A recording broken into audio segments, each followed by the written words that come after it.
Ou seja, Maria era a noiva de José, é o relato bíblico.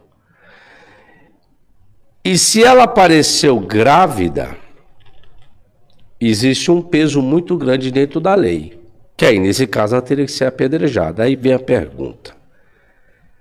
Então o Espírito Santo foi e quebrou a lei que ele mesmo estabeleceu? E como que depois Deus pode exigir algo legal mediante a humanidade se eles mesmos, os três, quebraram a própria lei que eles mesmos criaram e desenvolveram? Como que você faz dessa forma? Quem cria a lei são os homens para justificar as suas atitudes, né? Inspirados, obviamente. Agora você entrou na hermenêutica e saiu da filosofia. O que nós temos que entender, e o senhor sabe bem disso, né? E para quem está em casa, é que é interessante a gente explicar isso.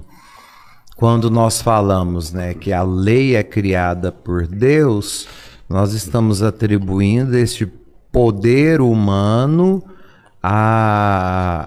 como se Deus tivesse manipulado a história para favorecê-lo.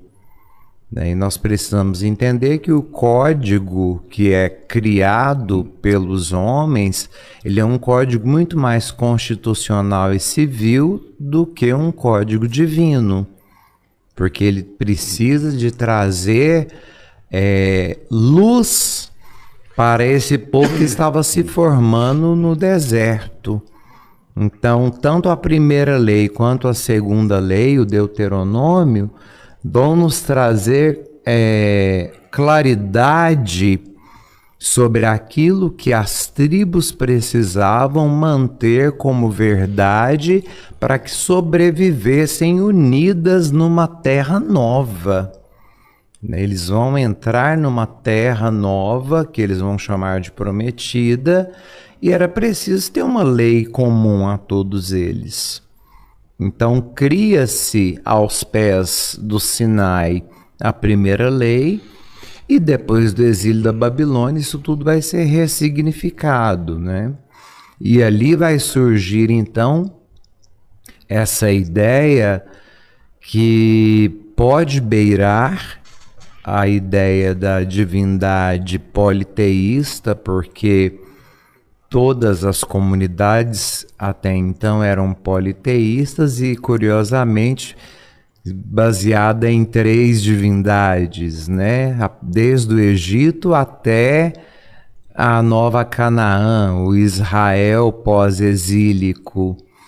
E quando Deus se manifesta na pessoa do Filho por meio da ação do Espírito Santo, ele quer colocar um fim a tudo isso.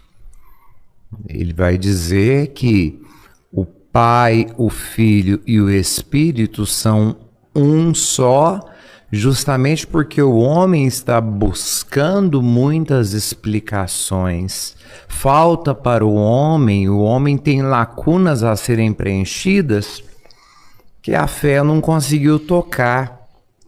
E para evitar o politeísmo, o monoteísmo vai nos dar então a ideia do único Deus.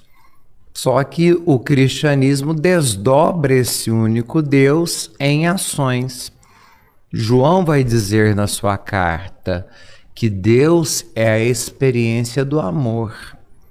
Então ele vai reduzir Deus a um substantivo, amor.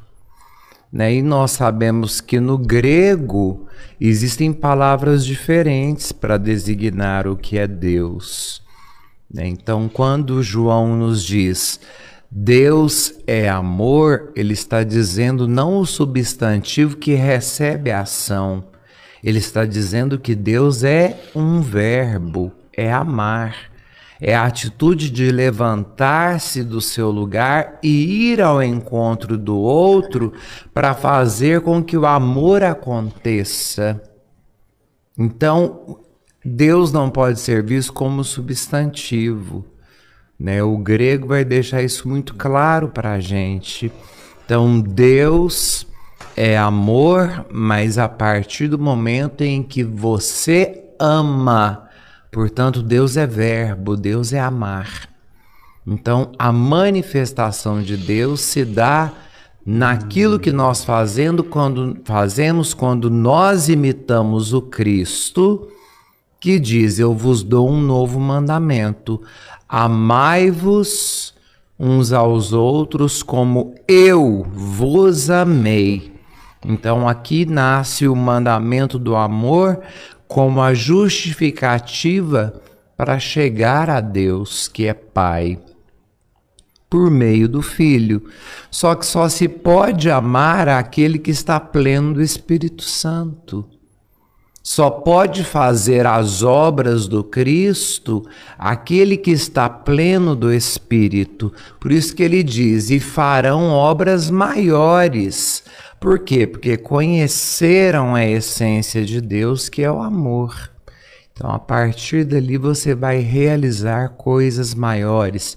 E nós vamos usar isso na Igreja Católica, inclusive, para justificar a comunhão dos santos, que é negado dentro do protestantismo, né? Como que pode, né? Vão fazer obras maiores do que essa que vocês viram na minha presença. Por quê? Estarão cheios de mim, estarão cheios daquele que o Pai vos enviará, o outro Consolador, ou o Paráclito, o advogado. Vocês estarão plenos dele. Por isso que após essa passagem nós vamos ter tudo o que acontece, se desenvolve da morte e ressurreição de Cristo, a sua ascensão aos céus, e quando ele volta, vem aquilo que nós professamos no credo, né? Creio no Espírito Santo, Senhor, que dá a vida e que procede do Pai e do Filho. E com o Pai e o Filho é adorado e glorificado. Ele que falou anteriormente pela boca dos profetas. Agora ele se dá por inteiro. É porque ele é derramado sobre as pessoas por meio do batismo, que é o que o Cristo nos ensina. O padre falou uma coisa.